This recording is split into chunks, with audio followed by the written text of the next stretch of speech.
El Señor esté con ustedes. Del Santo Evangelio según San Marcos.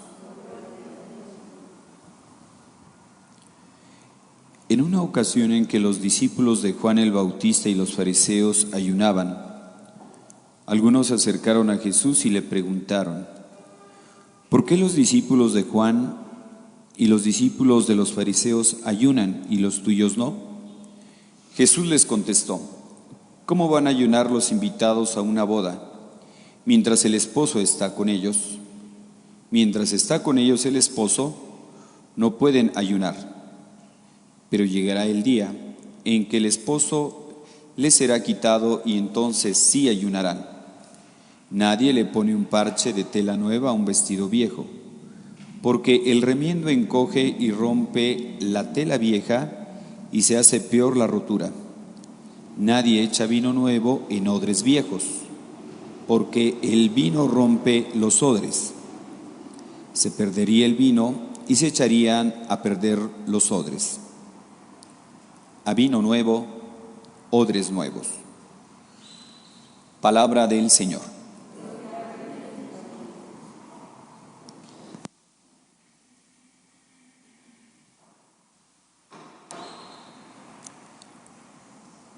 A vino nuevo, odres nuevos.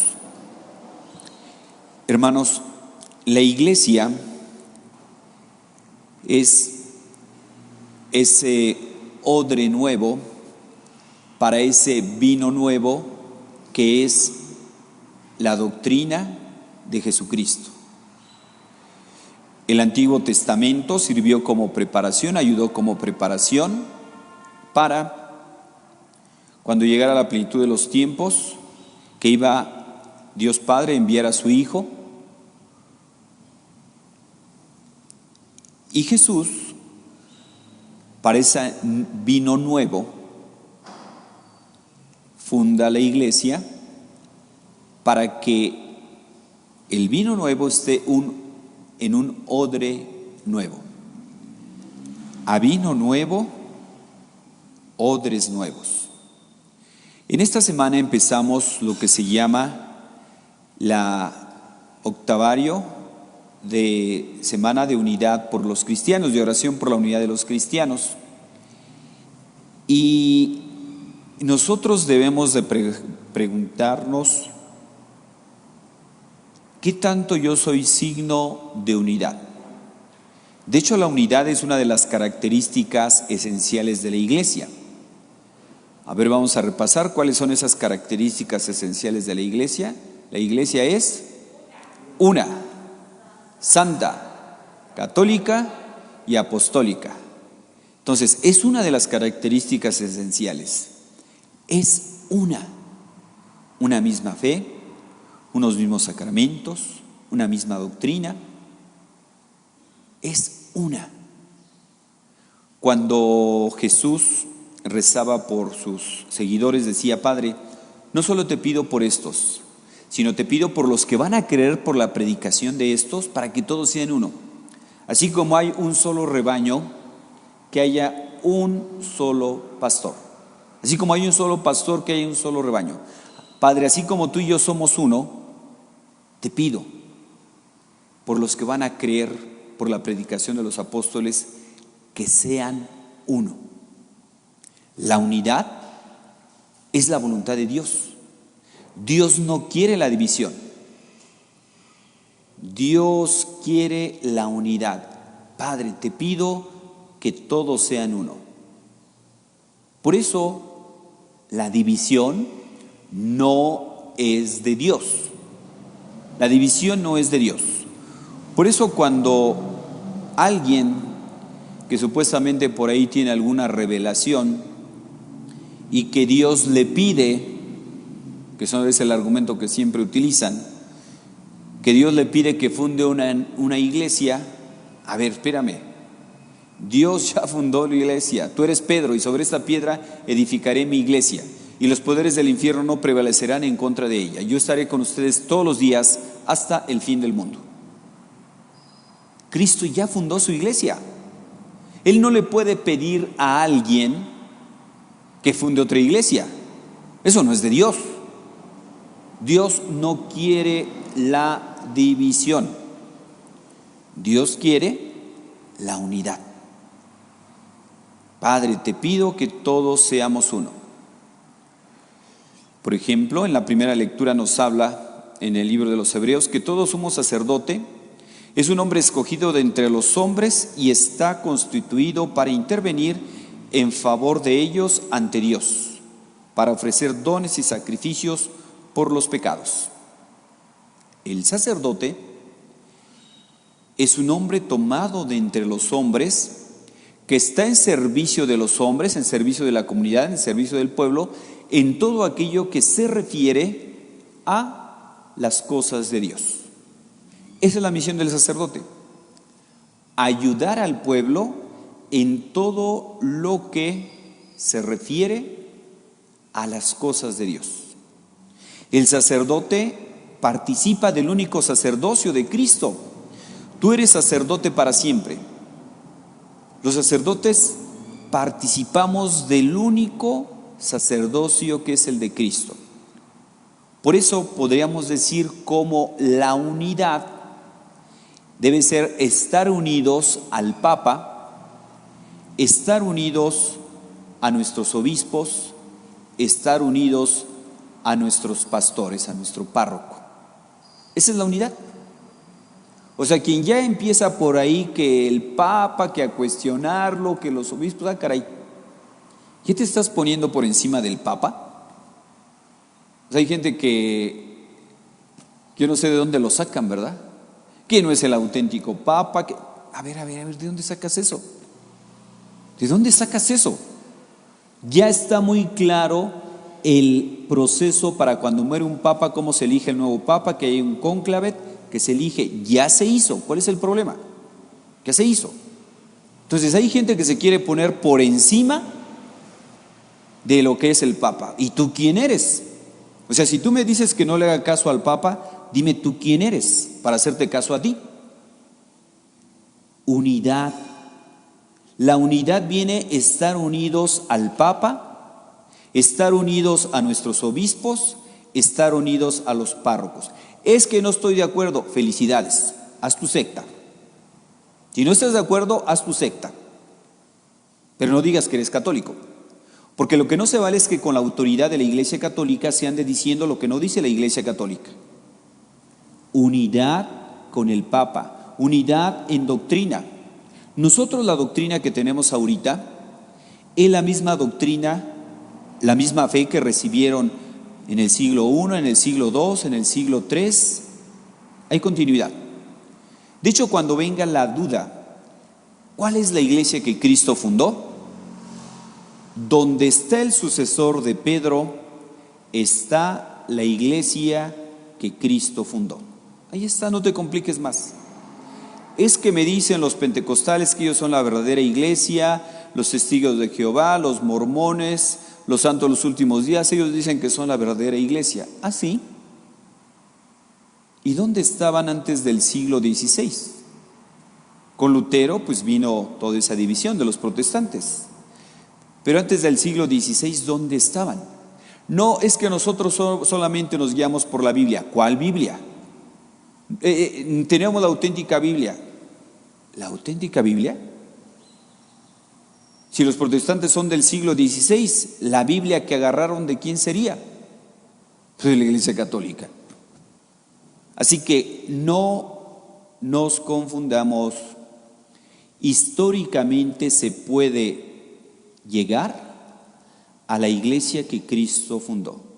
A lo largo de la historia ha habido sucesión apostólica de los papas. Esto viene en los libros de historia. Ahí se puede ver. Ha habido de todo. Porque la iglesia es santa en cuanto que es fundada por Cristo, pero es pecadora en cuanto que es llevada por hombres limitados que podemos fallar.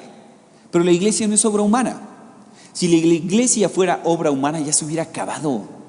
La iglesia no es obra humana. La iglesia es obra de Dios y Él la va a sacar adelante con nosotros, sin nosotros o a pesar de nosotros. Cuando una obra es de Dios, esto avanza. Cuando una obra es humana, así como crece, Así viene abajo. A lo largo de la historia, ¿cuántas herejías no hemos tenido? De gente que se siente más pura, más buena que el Papa. ¿Y dónde están esas personas? A lo largo de la historia se han ido quedando. Lo que permanece es la obra de Dios. Eso es lo que permanece. Así que, hermanos, a trabajar por la unidad. Que ningún motivo seamos motivo de división. Si tú estás dividiendo, no le estás trabajando a Dios. Si tú estás metiendo cizaña, no le estás trabajando a Dios, porque la voluntad de Dios es la unidad. Unidad de una misma fe, unos mismos sacramentos, unidad de unas mismas normas morales. Ahí está la unidad. Y nosotros tenemos la certeza de que lo que se nos pide en México, se pide en toda América, se pide en África, se pide en Oceanía, en Oriente, en Europa. Esa es la unidad de la iglesia. Así que no permitamos que se hable mal de la iglesia. ¿Quién de nosotros le gusta que hablen mal de nuestra mamá? Pues yo creo que cualquier hijo bueno, todo hijo bueno, no permite que se hable mal de su mamá. Entonces no hay que hacerlo. No hay que hacer eso, ni permitir ni participar en comentarios que dividen, comentarios que destruyen, comentarios que van creando un ambiente de división. Eso no es de Dios. Dios quiere la división. ¿La iglesia tiene limitaciones? Claro que sí. Es llevada por hombres. Entonces de ahí que se pida la oración por la unidad de los cristianos. Necesitamos de su oración. De hecho, el Papa continuamente lo está diciendo: recen por mí. Y también los padres necesitamos de su oración. Recen por nosotros. Recen por nosotros para que cumplamos fielmente la misión que Dios nos ha concedido, como dice la primera lectura del libro de los Hebreos. El sacerdote es un hombre escogido de entre los hombres, que está constituido en favor de los hombres a lo que se refiere a las cosas de Dios. Esa es la misión del sacerdote. Entonces, recen por nosotros. Nosotros necesitamos oración. ¿Para qué? Para hacer las veces de Cristo aquí en la tierra. ¿Trabajando para qué? Para la unidad. Trabajando para el reino de Dios. Repito, somos seres limitados, los que estamos aquí enfrente. Somos seres limitados, no somos perfectos de ninguna manera. Pero Dios, ustedes vean en los mismos apóstoles, ninguno era así perfecto. La iglesia es de Dios. Entonces debemos de tener, como decía la Evangelium Nunciandi, unidad en lo esencial y diálogo en lo accidental. Unidad en lo esencial. Los sacramentos. Son 7 sacramentos, ahí está. Unidad en lo esencial. Diálogo en lo accidental. Ya hemos puesto ejemplos como, por ejemplo, en un reloj, lo esencial es que dé la hora, que sea exacto. Ya lo accidental es que si es de plástico, que si es de oro, que si es de plata, que si es de metal, que si... Eso ya es accidental, que es de esta marca, que es de esta otra, es accidental. Por ejemplo, en la oración, pues hay gente que le viene bien, que es, ave nocturna, que le gusta mucho en la noche hacer oración, que dicen, es que funciono yo mejor de noche. Bueno, está muy bien, hay adoración nocturna. No, que a mí me viene mejor en la mañana porque soy ave diurna. Pues en la mañana. Entonces, unidad no es uniformidad. Unidad no es uniformidad. Por eso insisto, unidad en lo esencial y diálogo en lo accidental. Vamos a ponernos todos una playera blanca para estar muy unidos entre nosotros. Unidad no es uniformidad. Aún más, dentro de la unidad cabe la diversidad. Porque si nosotros nos damos cuenta, ningún santo es igual. Ningún santo es igual. Y tan es santo como un San Francisco de Asís, como un San Martín de Porres, como un San Antonio de Padua, como un San Judas. Son diferentes. Esa es la riqueza de Dios. Dios es tan original que no se repite. Y esa es la riqueza de la iglesia, que no todos somos iguales. Ustedes imagínense qué aburrido sería que todos los padres fuéramos iguales. Qué aburrido sería. Unidad en lo esencial y diálogo en lo accidental. La iglesia es llevada por hombres limitados, que podemos fallar, que podemos tener nuestras limitaciones. Por eso es esta semana de unidad, de oración por la unidad, para que pidamos por nuestros pastores, pidamos por el Papa, que él constantemente está pidiendo, recen por mí, recen por mí. Hay una película que les recomiendo, vienen diferentes papas, viene, qué sé yo, Juan 23, ¿quién sería Juan 23? Pablo VI, Pío II, etcétera. Y un asesor de un papa le decía al papa, y luego él lo recordará porque también llegó a ser papa, y decía, ahora sí que el consejero del papa le daba consejos, su santidad, esto debería ser por aquí, esto debe ser por acá, y le respondía el papa en turno, le dice, es más fácil asesorar al papa que ser papa. Analicémoslo, Es más fácil estar diciendo al párroco, es más diciendo lo que tiene que hacer, que estar aquí enfrente. Eso es difícil. Eso es difícil. Es muy fácil en cualquier empresa estar diciéndole al director lo que tiene que hacer, que cuando tú llegues a ser el director. Vas a ver. Eso es más difícil. Por eso decía el secretario, el asesor del Papa, le daba consejos, ¿no? Y el Papa respondía, es más fácil decirle al Papa lo que tiene que hacer que ser el Papa. Y así podríamos decir de ser párroco, ¿verdad? Es más fácil decirle al párroco que lo tiene que hacer que ser párroco. Porque luego, aquí no se da, ¿verdad? Pero no hay párroco, hay muchas párrocas, ¿verdad? Ya dijo Monseñor, ya todo mundo se atribuye ahí de lo que se tiene que hacer en una parroquia. Y en todas las parroquias pasa, Todas las parroquias, aquí no, pero en todas las parroquias pasa.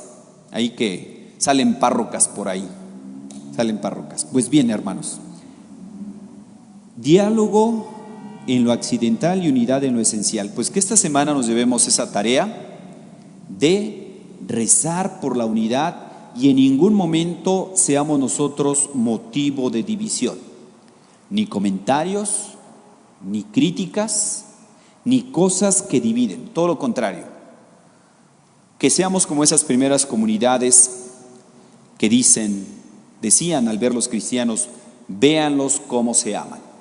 Y la caridad es vínculo de unidad.